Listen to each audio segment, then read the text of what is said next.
Ito ang Biyahe by DJ Lala Banderas. Hi love! Back with me, DJ Lala, para sa ating programang Sakto, Klaro, Diretso. At ito na nga mga kabisyo, aawat muna tayo sa ating biyahe today na biyaheng parent sacrifice. Dahil kailangan natin magbigay daan sa ating biyahe, Sender of the Night. And this one was sent to us over at our Facebook page, DJ Lala Banderas. So my love, ito na, tunghayan na natin ang ating kwento ngayong gabi. Ito na ang biyahe ni Maggie. Good evening, DJ Lala. Maganda. Yan. Gusto ko ganito yung mga panimula. Good evening, DJ Lala. Hingi lang po sana ako ng advice about po sa problema ko ngayon. Unang-una po, hihingi po ako ng advice kung ano po ba ang dapat kong gawin kasi hindi po ako tanggap ng family ng boyfriend ko ngayon. Actually po, pangatlong karelasyon ko na ito. Una po, may anak ako, isa. Sa pangalawa po, wala naman po kaming anak. At ito nga po yung current kong boyfriend. Okay naman po siya kahit na marami na pong sinasabi yung family niya sa kanya kasi nga po ako'y mahirap lang at single mother pa. So ang dami ko na pong naririnig na hindi magagandang salita na galing po sa side ng boyfriend ko. Pero yung boyfriend ko, ayaw niya pong makipaghiwalay sa akin. So kahapon po nakiusap ako sa boyfriend ko na bigyan ko siya ng 2 years para makapag-ipon daw. Ay, nakiusap sa akin yung boyfriend ko na bigyan ko lang daw siya ng 2 years para makapag-ipon daw siya para makalayo na kami sa family niya. Pero di po ako pumayag na ganun po ang gawin kasi family po niya yun. Tapos isa pa, sinabi ko na rin po sa kanya na mag-abroad na lang ako para makaipon ako at makatulong ako sa kanya, pero hindi naman po siya pumayag. Kasi mahirap na daw po, baka ano pa daw madatnan ko sa ibang bansa at ayaw po niya na mapalayo ako sa kanya. At isa pa pong hindi boto yung pamilya niya sa akin dahil daw pera lang ang habol ko at lolokohin ko lang daw kasi siya. Kasi ako naman ang iniwan sa mga relationships ko. Kaya please po, tulungan niyo po ako. Need ko po ng advice niyo. Wala po kasi akong malapitan dahil lahat ng kamag-anak ko nasa probinsya. Kaya umaasa ako na kayo po ay makakapagpalinaw ng puso ko at isipan ko. Gabi-gabi po akong nakikinig sa inyo. Kaya please po, kailangan ko po ng advice ninyo. Maraming salamat and God bless po. Hi sa'yo, Maggie. Well, love, ganito, no? I like the way you think na despite kung ano yung pinapakita nila sa'yo, very firm ka pa ding sabihin sa boyfriend mo na wag tayong lumayo sa kanila kahit ano pang naririnig ko, kahit ano pa tong nararanasan ko, wag tayo lalayo sa kanila kasi pamilya mo sila. I get that. My love, one thing is for sure. Itong pagsasama ninyo ng boyfriend mo, kasi hindi na lang siya basta boyfriend parang live-in partner na yata yung ano ninyo yung relationship ninyo kasi sabi mo yung mga kamag-anakan mo ay nasa probinsya. So malamang sa alamang andito ka sa Manila and ang setup ninyo ay nakatira ka sa poder ni lalaki. Kumbaga, ito kasi yung nangyayari kapag the family is not yet ready for it. And then, you just went after your guts dahil in love kayo. Si kuya ay medyo some kind na nagpadalos-dalos at syempre dahil ikaw, mahal mo siya at gusto mo siyang sundin, gusto mo din siya makasama, you said yes to the idea of being together. Who wouldn't? O diba? Kasi kapag in love kayo sa isa't isa, sino nga ba naman ang ayaw na tumira kayo sa ilalim ng isang bubong o di ba nang magsama kayo na maranasan ninyong everyday 24/7 magkasama. Sino ba namang in love ang hindi gusto i-picture out yung ganong klaseng scenario? And you guys did not just picture it out, you did it. Now, ito na nga yung consequences nun. The family is not ready for it. Meron silang mga apprehensions and dahil nga walang separation, andun kayo sa kung nasan sila, you can see the private matters na sana sila lang nakakarinig, sila lang nakakakita, sila lang nagkakasabihan, pero ikaw, naririnig mo na kasi nga under one roof kayo. So my love, again, I have to applaud yung tatag ng loob mo na sabihin sa friend mo or sa boyfriend mo, sa live-in partner mo na wag natin sila iwan, pamilya mo sila. Kung makaipon-ipon man tayo, tulungan natin sila or tulungan natin isa't isa. That is the right, sabihin na natin, right way to address the situation. That is the correct way to address the situation. Not to fight back, but umunawa, magpakumbaba. Kasi again, walang magulang na dapat makisama sa mga anak. Kailangan ng mga anak ang makisama sa magulang. And in your case, ikaw yung outsider, so ikaw yung kailangan makisama sa kanila. Never ka dapat magkaroon ng attitude, unless na lang if it's way beyond your limit, like for example, kapag inaapi ka na to the level of inaalila ka na or whatsoever, sinasaktan ka na physically, dinedegrade ka na verbally, at naririnig yun ng maraming tao, that is some kinda a situation na hindi mo kailangan tiisin.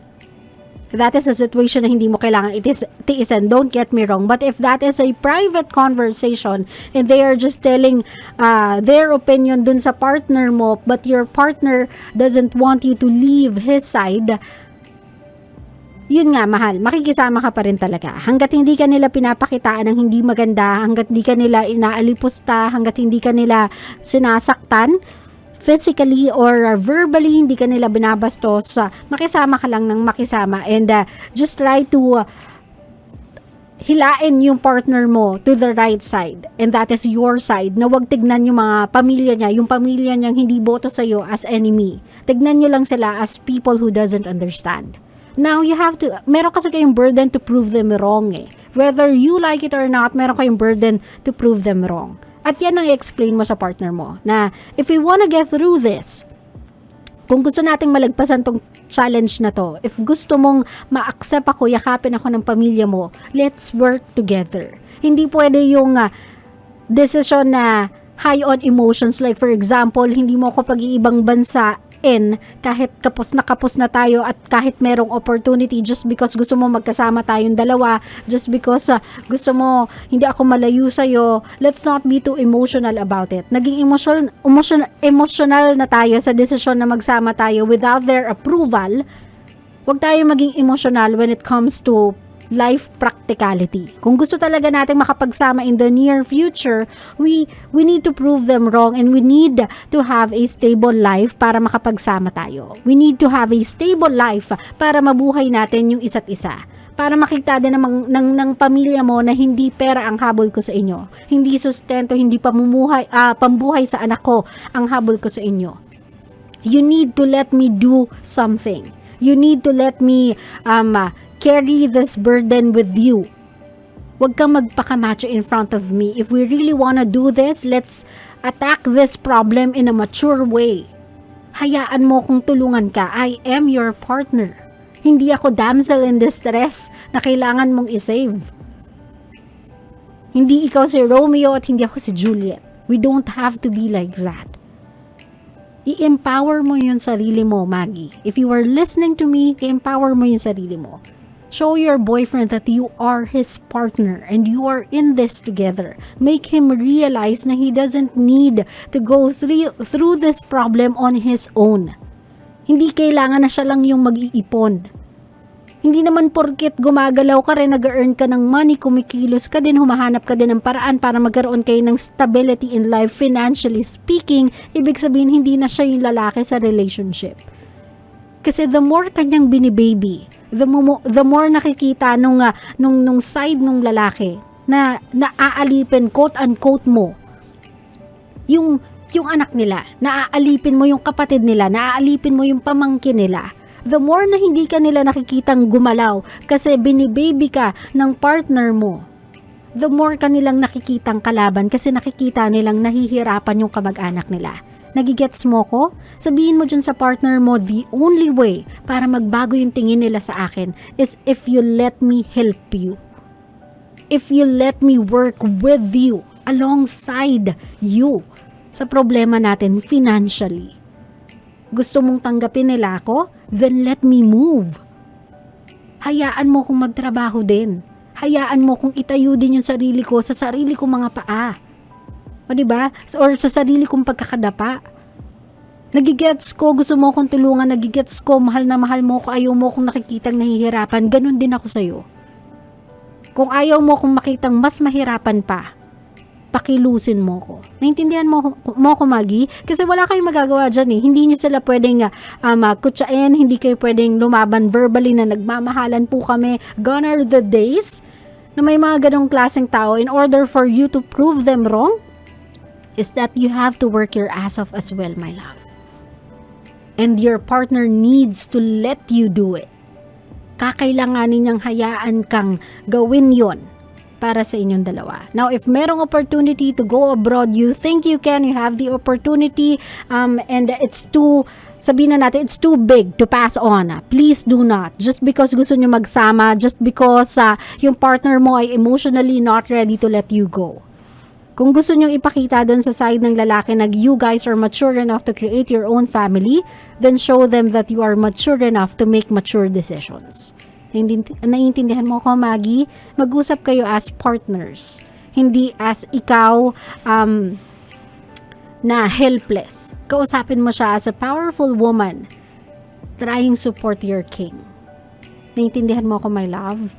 That's the only way you guys can get through this. Again, my love, work together. Yan yung sabihin mo sa partner mo. We have to work together.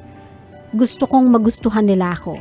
So let me do my part para unti-unti nila akong matanggap. Klaro, my love? I hope natulungan kita, Maggie. I hope nabigyan kita ng clarity, and I hope ma-play mo dyan sa boyfriend mo itong audio file ng ating pag-uusap or ang aking pagsasalita at iyong pakikinig para siya din ma-realize niya din na ikaw, partner ni Maggie, you have to let Maggie do her thing. Kasi that's the only way na matanggap siya ng pamilya mo, and you don't know how much a girl or a partner wants na yung partner niya, yung pamilya ng partner niya, matanggap din siya. Kumbaga, self-fulfillment kasi yun eh, self-satisfaction. You have to let her do it. Do it for her. Okay? Sa mga kabisyo natin na mayroong problema katulad ni Maggie and you want to share it with me, gusto nyo ng piece of advice mula sa aking programa, send it over sa aking Facebook page, DJ Lala Banderas, or you may text me 0917-851-4329.